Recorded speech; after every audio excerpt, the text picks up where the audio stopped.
Buenos días, yo soy el estudiante Clemente Luis Caicedo Gondori.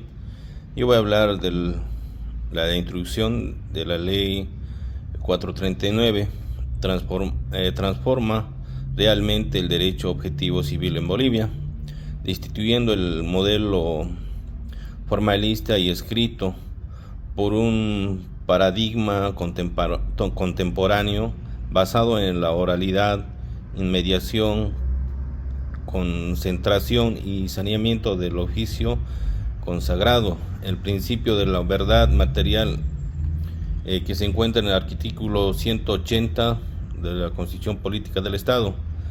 Según Couture 2002, el proceso es un instrumento dialéctico para realizar justicia. Por ello, el jurista actual debe dominar no solo normas, sino la arquitectura del Código Civil, especialmente conforme al artículo 110 y la sucesión dinámica de la audiencia.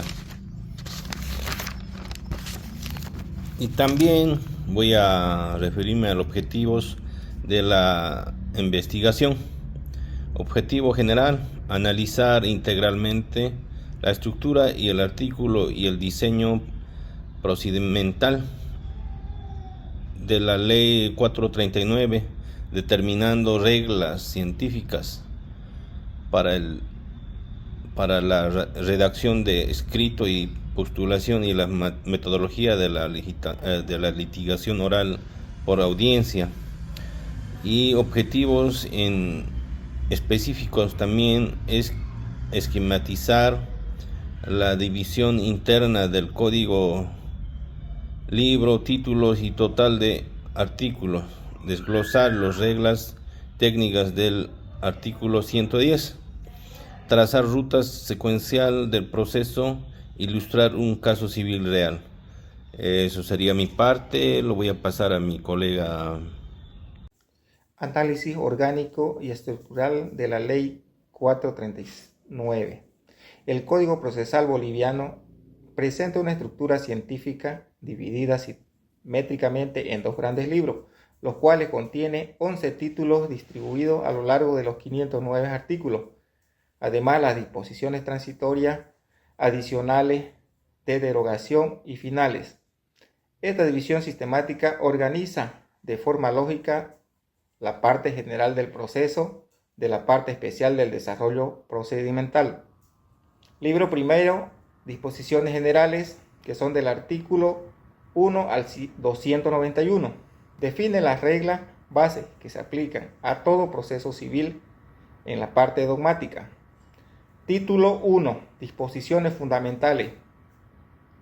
Fija los 17 principios rectores, que son la oralidad, legalidad, dispositivo, inmediación, concentración, publicidad, verdad material, dirección, saneamiento, gratuidad, celeridad, interculturalidad, transparencia, igualdad procesal, eventualidad, contradicción y probabilidad. Define el debido proceso como garantía constitucional.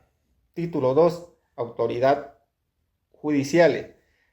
Regula quién juzga, establece las reglas de competencia por materia, territorio y cuantía. Define cómo resolver conflictos de competencia. Marca deberes y responsabilidades del juez. Título 3. ¿Quién puede demandar? Regula capacidad procesal, litisconsorcio, activo-pasivo, representación unificada. ¿Qué pasa si una parte muere? Sucesión procesal y cómo está el paso con un tercero. Título 4. Actividad procesal. Él como el proceso, es como el proceso, idioma, memoriales, cargo de recepción, domicilio procesal, citación, notificación, cómputo de plazo, reglas de audiencia y cuando un acto es nulo. Régimen de nulidad. Título 5. Medidas de medios de prueba. ¿Qué se prueba y cómo se regula el objeto de la prueba? Carga de la prueba, valoración bajo sana crítica, desarrolla cada medio documental testifical confesión, inspección judicial, pericial, informe y presunciones. Título sexto, las resoluciones judiciales, que comprende del artículo 209 al 249. Clasifica lo que firma el juez, providencia, el trámite, autos interlocutorios, simple y definitivo, sentencia, autos de vista y autos supremos. Regula cosas juzgadas, cosas nulas procesales. Título séptimo, medios de impugnación. Cómo pelear una resolución, sistema de recursos, reposición ante un mismo juez, apelación ante vocales, casación ante el Tribunal Supremo, compulsa si te niegan un recurso y revisión extraordinaria de la sentencia por casos excepcionales. Ahora vamos a hablar del libro segundo, que es Desarrollo de los Procesos, que comprende del artículo 1, del artículo 292 al 509, que son las reglas, las vías o tipos de procesos para resolver cada pretensión. Título primero, procesos preliminares. Pasos antes de demandar, que es la conciliación previa obligatoria como requisito y diligencias preparatorias para conseguir prueba o datos del demandado. Título segundo, el proceso cautelar, que son las medidas para asegurar el resultado, que regula las medidas genéricas y específicas de anotación preventiva, embargo preventivo, secuestro, intervención judicial y provisión de innovar. Procesos incidentales, cuestiones que nacen dentro del proceso principal, incidente, acumulación de procesos, recusaciones, excusas de jueces y tercería, coadyuvantes del dominio y de derecho preferente. Artículo tercero, proceso de conocimiento. Para declarar derecho ordinario, debate amplio para casos complejos, extraordinario, más rápido para reivindicación, posesorio, desalojos de vivienda, estructura monitoria, proceso para ejecución de resolución de contrato y cese de copropiedad. Título quinto, proceso de ejecución. Para cumplir lo ya declarado, ejecución de sentencias nacionales, extranjeras, cobros coactivos de deuda y incumplimiento de obligaciones de dar o hacer. Título sexto, los procesos concursales. Para deudores no comerciales insolventes, regula el recurso voluntario y necesario para pagar a varios acreedores. Título séptimo, proceso voluntario. Sin conflicto, solo para que el juez autorice algo, aceptación de herencia, apertura de testamento, deslinde, declaración de ausencia, bienes y vacantes y oferta bajo pago. Cooperación, título octavo, cooperación judicial internacional. ¿Cómo se ayudan en distintos países? Regula los exhortos, las cartas rogatorias, como la homologación de sentencias extranjeras para que tengan validez en Bolivia. Mi nombre es Roberto Gabriel Ureña Cortés. Continuando la exposición, yo les voy a hablar sobre las técnicas de forense de postulación de los memoriales y la demanda. Esto es la forma correcta de que un abogado presenta escritos ante un juez, digamos. En otras palabras, es la manera más técnica de redactar memoriales y demandas para que estos sean aceptados por la autoridad judicial, digamos. Si el escrito tiene errores, el juez puede ordenar que se corrija el error o incluso tenerlo por no presentado, digamos. Un ejemplo podría ser, digamos, si una persona quiere demandar el pago de una deuda de 10.000 bolivianos, no puede simplemente pedir, digamos, al juez, quiero que me paguen, digamos. Debe cumplir con unos requisitos legales específicos, ¿no?, que están en el Código Procesal Civil, la Ley 439. Bueno, continuando, vamos a hablar sobre las reglas de los memoriales ordinarios en el artículo 69 del Código Procesal Civil, que todo memorial debe contener ciertos elementos obligatorios para que estos puedan ser aceptados ante el juez, digamos, ¿no? En este caso, la designación de la autoridad judicial a donde va solicitada el memorial. Un ejemplo, el señor juez público civil y comercial, número tanto de la capital o de turno. Luego tenemos que es la suma o el síntesis, que es un resumen del petitorio que se va a realizar. Por ejemplo, solicito un desarchivo. Eso sería un ejemplo.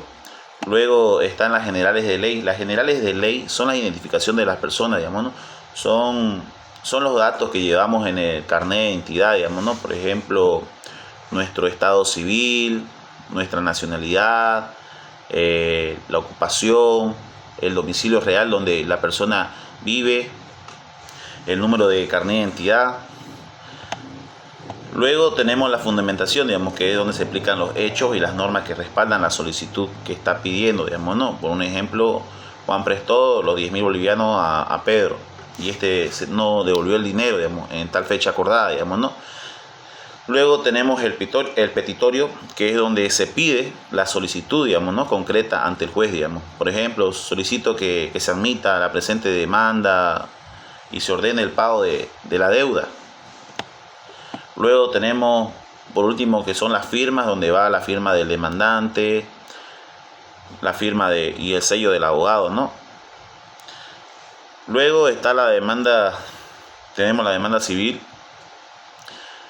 que está en el artículo 110 del Código Procesal, digamos, ¿no? Que tiene sus requisitos, que se tiene que iniciar ante un juez, se tiene que presentar ante la autoridad judicial. Luego también se presenta la suma o síntesis.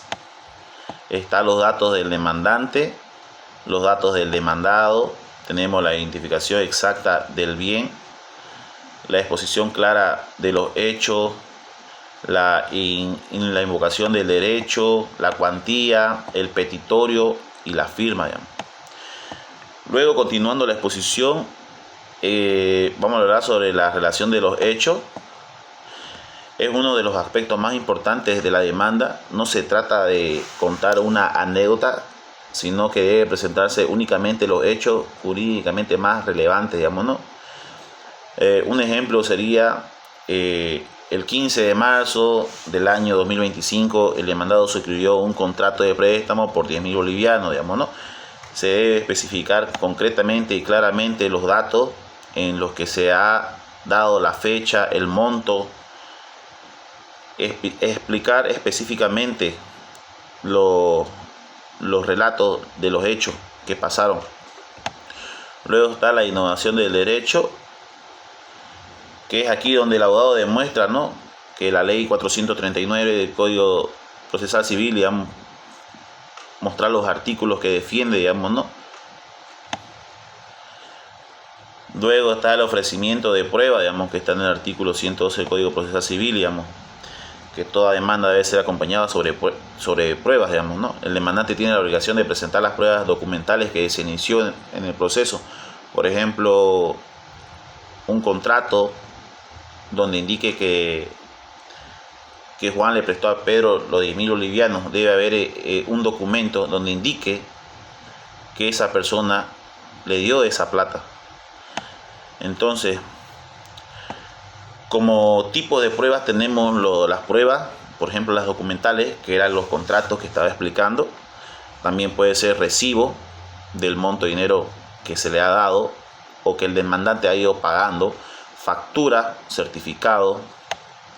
Luego tenemos las pruebas que son las testificales, que sean unas terceras personas que presenciaron, digamos, ese momento del hecho cuando se está haciendo el préstamo de ese dinero, digamos. Luego son las pruebas periciales. Las pruebas periciales es el perito que puede determinar el valor de un inmueble o la veracidad de la firma. Luego tenemos la inspección judicial. Un ejemplo es cuando el juez visita personalmente el terreno inmueble para verificar la situación del terreno. En caso que no se ofrezca la prueba, digamos, ¿no?, la parte pierde la oportunidad de presentar esa prueba posteriormente. Un ejemplo sería si Juan tenía un contrato escrito y no lo presentó con la demanda, después podría perder el derecho de hacerlo valer el proceso, digamos. Eso sería todo y le cedo la palabra a mi compañero. Etapas del proceso civil en Bolivia. Voy a explicar acerca de las etapas del proceso civil en Bolivia. Las etapas del proceso civil en Bolivia surgen a través de un orden lógico y jurídico cuya finalidad es resolver conflictos entre ambas partes. Asimismo, responder a los principios tales como está el derecho al debido proceso, el derecho a la defensa para que una persona pueda ser oída, como también el derecho a la seguridad jurídica, a la igualdad de partes y entre otros muchos más principios. Asimismo, estos no solo sirven para resolver conflictos, sino que también sirven como garantías para que nuestros derechos no sean vulnerados, ¿no? Y se actúe con eficiencia. Asimismo, está estipulado en el Código de Procedimiento Civil, en su artículo 110, paso a paso cómo debemos actuar, ¿no? En sus numerales, para así no tener errores en los cuales conlleve a un contrato, por ejemplo, de incumplimiento de una deuda. O el incumplimiento de un anticresis. Para que esto no sea nulo, se debe actuar con los plazos correspondientes, como también, como lo indica, ¿no? Asimismo, en nuestra etapa primera, como viene a ser el planteamiento del problema, da origen, ¿no?, al conflicto, es ahí donde inicia. Por ejemplo, como lo indiqué, como también en una disputa que haya de una deuda o una disputa de una casa que no están de acuerdo, etcétera, ¿no? En esto ya surge el conflicto. Ya en la segunda etapa vendría a ser la presentación de la demanda. En la presentación de la demanda tenemos que una vez definido, ¿no?, el problema y asimismo nuestra estrategia que tengamos como abogado, procede a la elaboración de la demanda. Es asimismo que ahí donde procedemos a la elaboración de la demanda, damos un paso a conocer al juez para que éste conozca a fondo el conflicto, ¿no? En el artículo 110 solo se valora la forma, no el fondo. En ese caso solo se valora que todos los requisitos estén correctos. Ya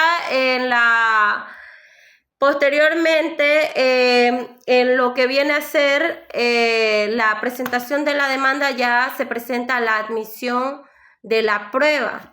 En la admisión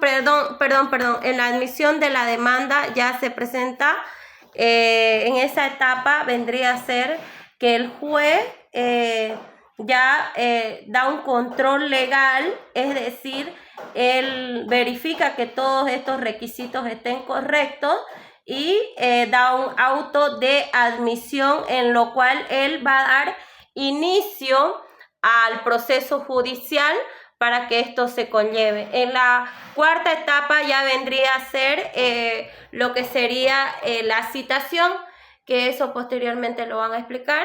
En la citación ya posteriormente van etapas por etapas. Hay diversas etapas que es de suma importancia, que fundamental que lo aprendamos a profundidad, paso a paso, ya que cualquier error puede tener un error sumamente para la persona que nos está contratando, ¿no?, para que velemos sus intereses. Por lo tanto, es de suma importancia estas etapas en el proceso y, como ya saben, para plantear una demanda lo encontramos en el artículo 110. Buenos días a todos.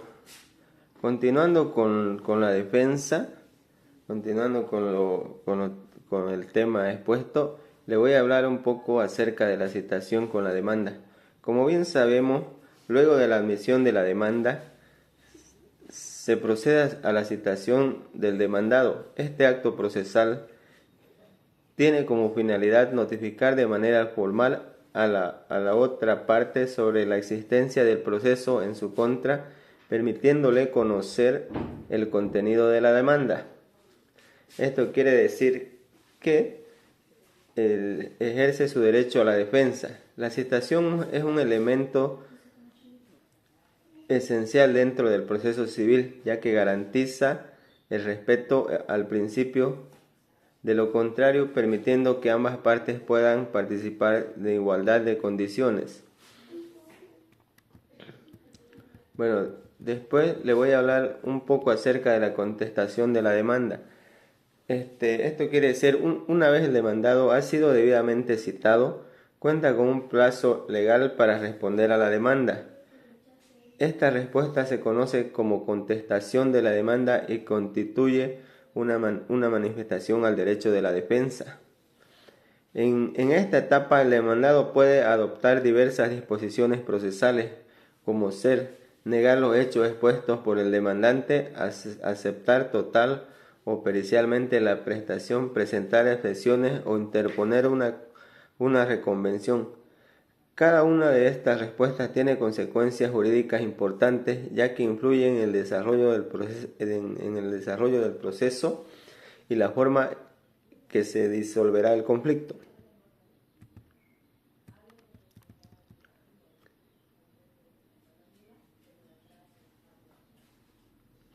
Bueno, continuando con lo expuesto, le voy a hablar un poco sobre la audiencia preliminar. La audiencia preliminar tiene como finalidad principal organizar el proceso y prepararlo para su desarrollo. En esta etapa el juez actúa como director del proceso, identificando los puntos convertidos, admitiendo los mismos de la prueba y estableciendo el rumbo que seguirá el juicio durante toda la audiencia.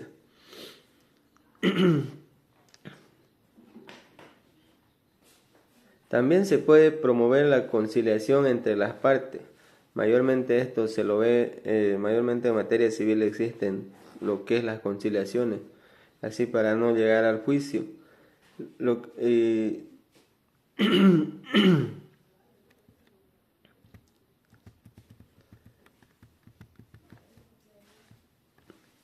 Continuando con lo expuesto, le voy a hablar un poco de la audiencia complementaria. Esto quiere decir que la audiencia complementaria constituye una de las etapas más importantes dentro del proceso civil, ya que ella desarrolla de manera directa la fase probatoria. En esta instancia las partes tienen la oportunidad de presentar y producir todas aquellas pruebas que consideren necesarias para sustentar sus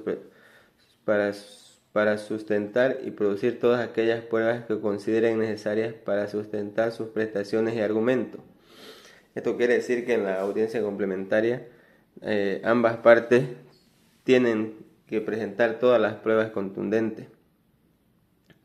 El juez, como director del proceso, tiene la responsabilidad de conducir esta etapa de manera ordenada, garantizando que ambas partes puedan ejercer plenamente su derecho a la prueba. Asimismo, debe velar por el cumplimiento de los principios procesales, evitando actuaciones innecesarias. Bueno, le cedo la palabra a mi colega.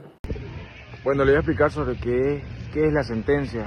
Bueno, una vez concluida la etapa probatoria, el juez procede a emitir la sentencia, la cual constituye en la decisión final dentro del proceso en primera instancia.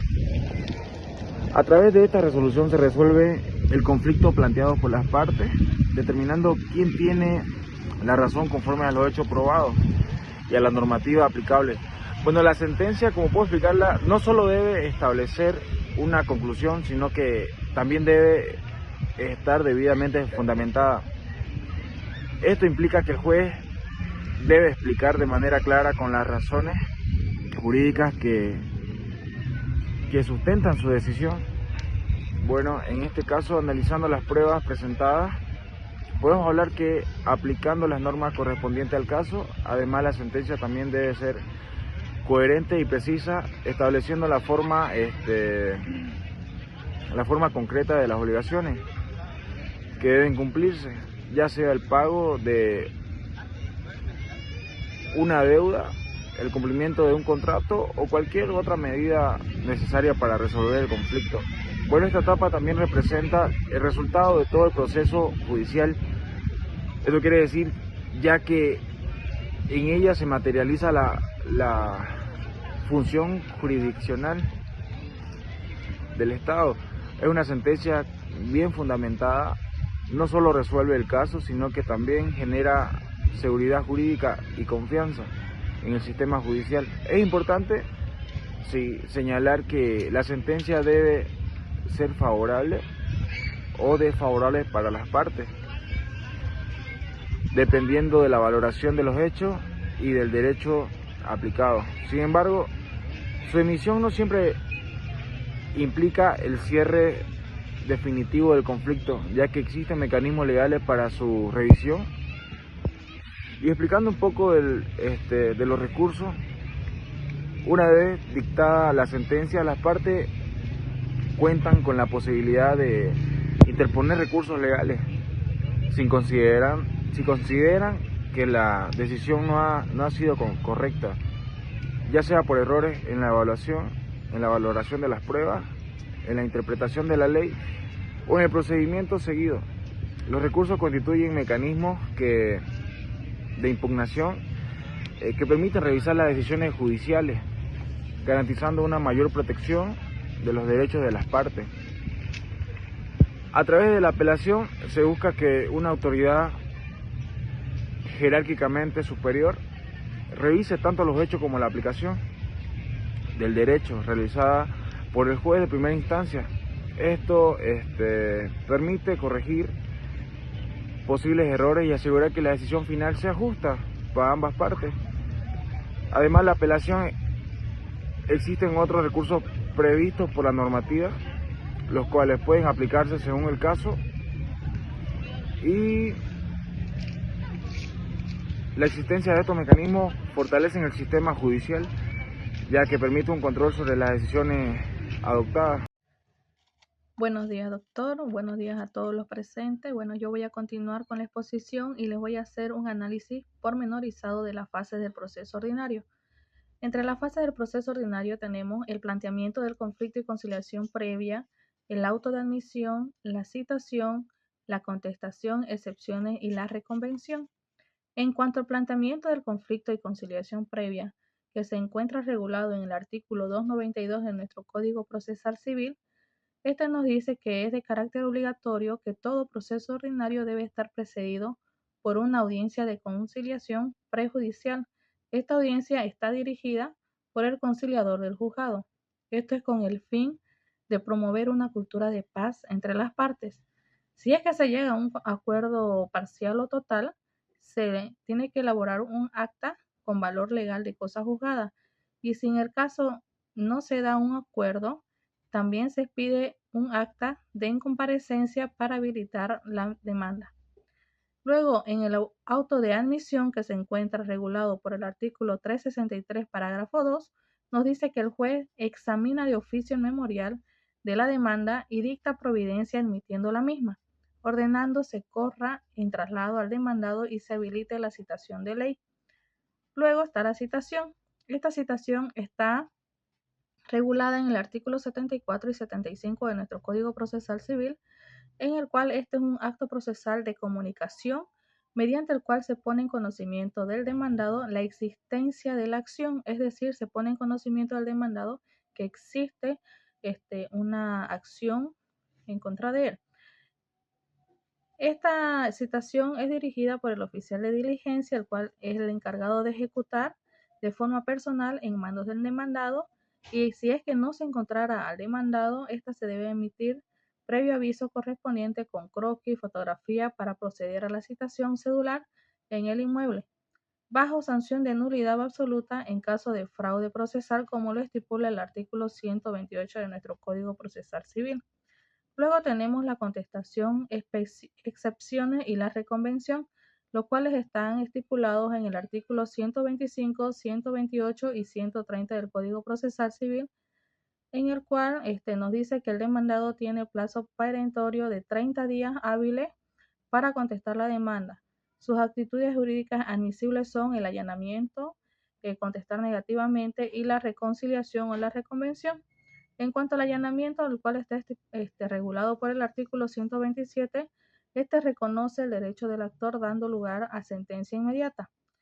En cuanto a la contestación negativa, es negar a uno de los hechos de la demanda y plantear excepciones que están estipuladas en el artículo 128, tales como la incompetencia, la litispendencia, la falta de personería, cosa juzgada o transacción, que son parte de lo que acciones o excepciones que puede plantear el demandado para contestar negativamente a la demanda. Luego tenemos la reconciliación o la reconvención, que está en el artículo 130, que es interponer una contrademanda en contra del actor principal, la cual se correrá en el traslado por el plazo común de 30 días para su respectiva contestación conjunta. Luego les voy a hablar también sobre el debate oral, que está la audiencia preliminar y la audiencia complementaria.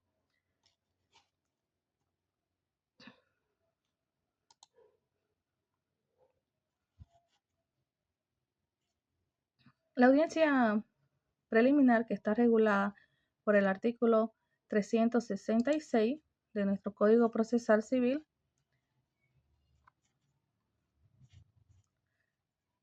consiste en convocar de manera obligatoria de oficio dentro de los 5 días hábiles de contestar la demanda. El desarrollo de esta audiencia preliminar sigue una secuencia inalterable de 6 etapas obligatorias, la cual es la ratificación, la promoción de la conciliación, el saneamiento del proceso, la fijación del objeto del proceso, la admisión de medios probatorios y el señalamiento de la audiencia complementaria. En cuanto a la ratificación, las partes exponen verbalmente los puntos esenciales de sus memoriales, la demanda, reconvención y respuesta.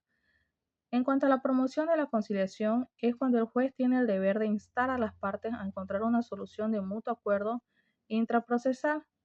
El saneamiento del proceso se refiere a que el juez sanea el expediente de vicios formales que pueden provocar nulidades de obrado. La fijación de objeto del proceso es cuando el juez delimita con precisión la materia de la controversia, la litis, y los puntos de hecho que deberán ser probados por cada parte litigante. En cuanto a la admisión de medios probatorios, el juez admite la prueba conducente e impertinente y descarta la inutilidad o sobreabundante. En cuanto al señalamiento de la audiencia complementaria, en el mismo acto se fija fecha y hora para la complementaria dentro del plazo de 15 días corridos. Eso es en cuanto a la audiencia preliminar. En cuanto a la audiencia complementaria, que está regulada en el artículo 368 de nuestro Código Procesal Civil, tiene como única finalidad el diligenciamiento y la producción material de todas las pruebas que requieran de un acto directo del juzgador fuera de despacho. En esto tenemos la recepción probatoria, la inspección judicial, los alegatos conclusivos y el pronunciamiento de la sentencia.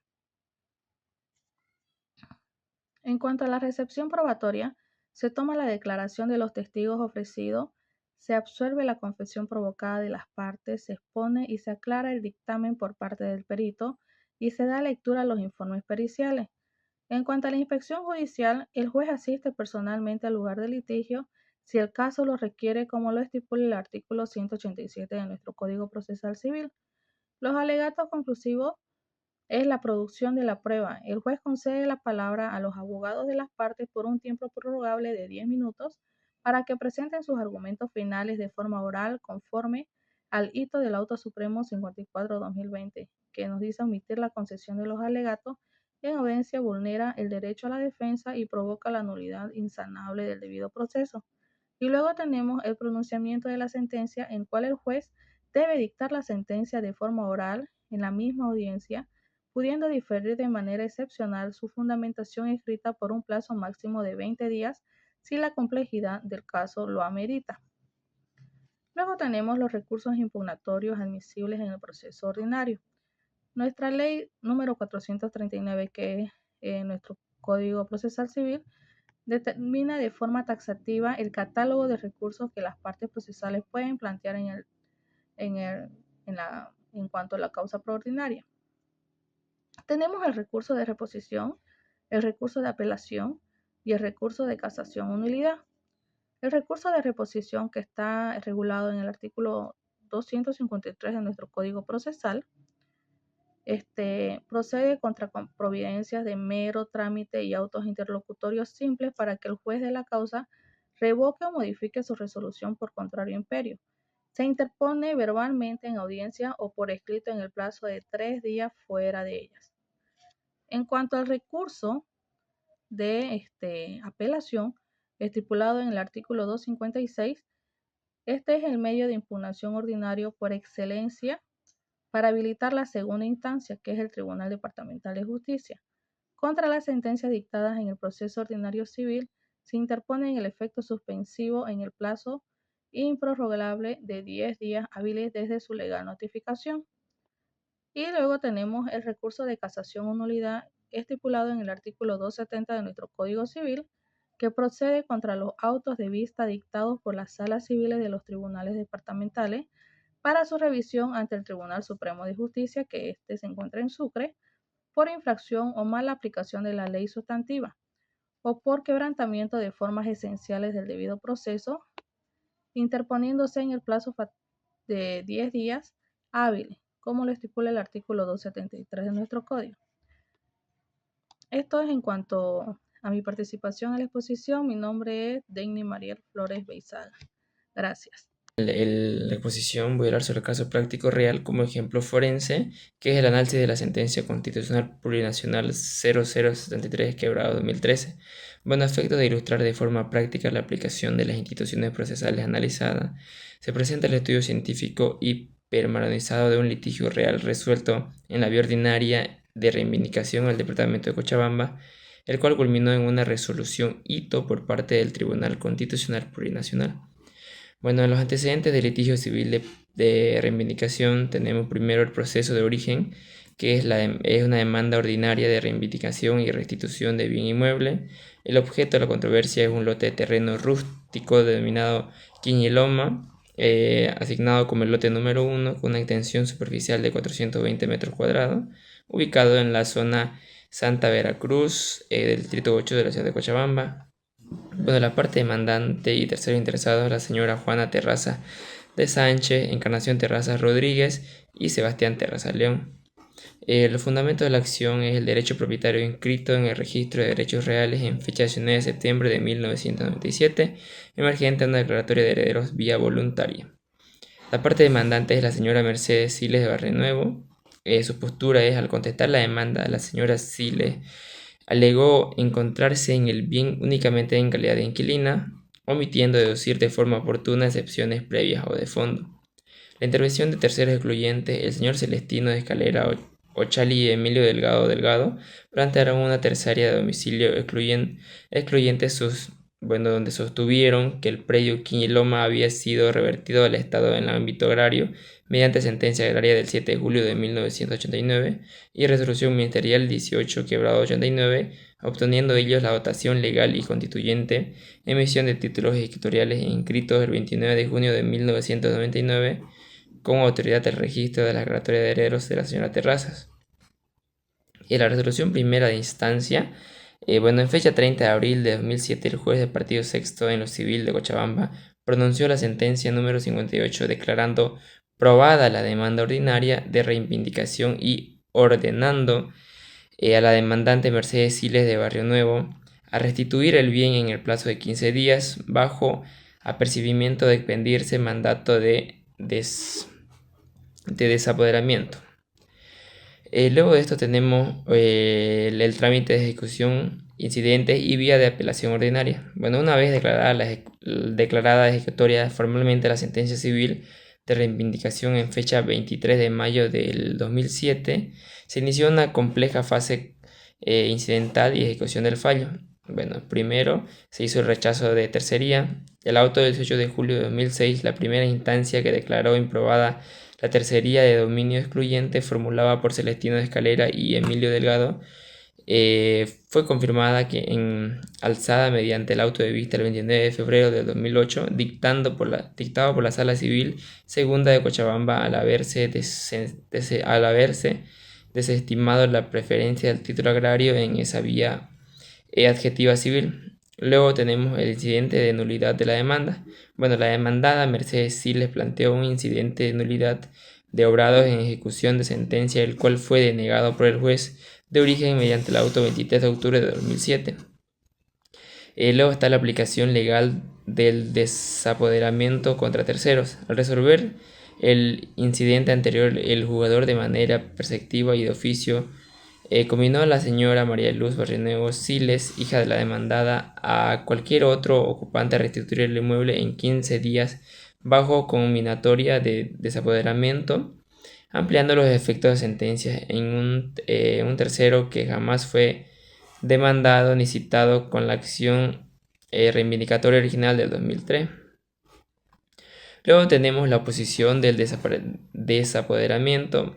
Bueno, ante esta amenaza material en su posesión, la señora Luz Barrionuevo Siles opuso un incidente de oposición al desapoderamiento del 19 de noviembre del 2007, denunciando que no era parte del litis de reivindicación y que actuaba en representación de su progenitor, el señor Valeriano Barrionuevo Cabezas, quien poseía título real agrario de dotación inscrito en 1999 y se hallaba residiendo en los Estados Unidos de América. Luego, como último punto, tenemos la apelación de oposición. Aquí el juez de proceso, mediante el auto del 26 de febrero del 2008, declaró improbada la de la oposición planteada.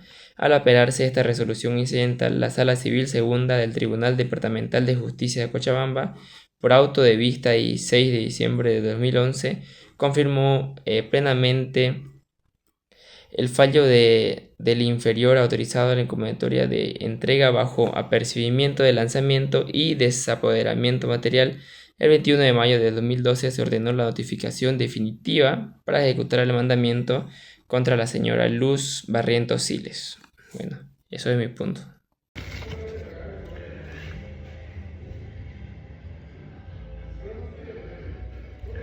Bueno, continuando con el tema, yo le voy a hablar sobre la doctrina constitucional y conclusión del conflicto por el TSP.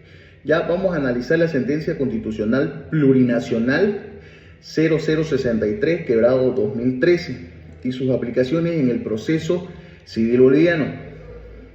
Ya, este conflicto es un despojo sin audiencia. Ya, la señora María Luz Barrionuevo Siles y su padre, el señor Valeriano, enfrentaron un inminente despojo de su posesión sin haber sido oído por ningún juez en el proceso ordinario civil de reivindicación de orígenes. ¿Ya? La acción de amparo constitucional ante la vulneración de sus derechos fundamentales, los Barrionuevo interpusieron, la familia Barrionuevo interpusieron una acción de amparo constitucional denunciando la afectación de sus derechos. ¿Ya?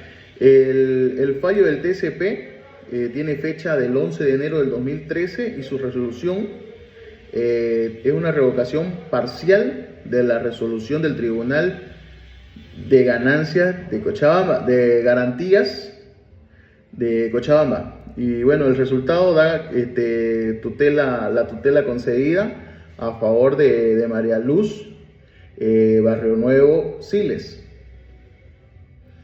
El principio de verdad material sobre el rigor formal, ¿ya? La regla establecida por el TSP determinó que los administradores de justicia no pueden aplicar de forma ciega ni mecánica las conminatorias de lanzamiento ni la ejecución. Cosa juzgada formal y su límite subjetivo. ¿Ya? La sentencia de revinculación directa contra la madre no genera un título ejecutivo generalizado de desapoderamiento contra la hija. ¿Ya? Sin una situación personal, María Luz no fue notificada ni tuvo conocimiento real del litigio durante los años de tramitación. El orden legal y la nula, pues bueno, la la combinatoria y el desaprobamiento en su contra deviene en lo legal y en lo nulo. Según el Código Civil, Procesal Civil, la herramienta de excelencia para estos casos, la ley número 439, simplifica y unifica los plazos bajo las disposiciones generales, ¿no?, del libro primero, garantizando la celeridad del litigio y liberando la justificable del antiguo formalismo, ¿ya? Así también ritualizando lo que el Código de 1976 decía. Ya, la demanda ordinaria y la legitimación por audiencia, en el artículo 110 se filtra es el filtro de la admisibilidad, ¿ya? Opera como un mecanismo de proceso riguroso que el abogado debe dominar la fundamentación tácita, jurídica y el impulso probatorio para poder iniciar y evitar la desestimación y la inmediación procesal. La audiencia preliminar y complementaria obligan a comparecer presencialmente ante un juez público, y así depurando los incidentes dilatorios y permitiendo que la verdad material prevalezca en la sentencia. La sentencia garantista de doble instancia y casación. La apelación en efecto suspensivo resguarda que el derecho inaluble al debido proceso, ¿ya? Y que la casación en fondo o en forma garantiza la doble instancia procesal ordinaria del Estado plurinacional. Bueno, como elección final, la cosa juzgada no es absoluta, ¿ya? La sentencia constitucional plurinacional 0063/2013 demuestra que la cosa juzgada no puede justificar el despojo de terceros ajenos a la casa. Bueno, vemos que el deber constitucional de un juez es vigilar los mandamientos de apoderamiento, según el artículo 427 del Código Procesal Civil. Se suscriben, ¿ya?, milimétricamente a los sujetos que en ejecución de su derecho a la defensa. Y como saneamiento obligatorio, vemos que eliminar toda la combinatoria y la relevancia legal, la extravasía legal que ofrece a terceros no citados ni odiados en el proceso.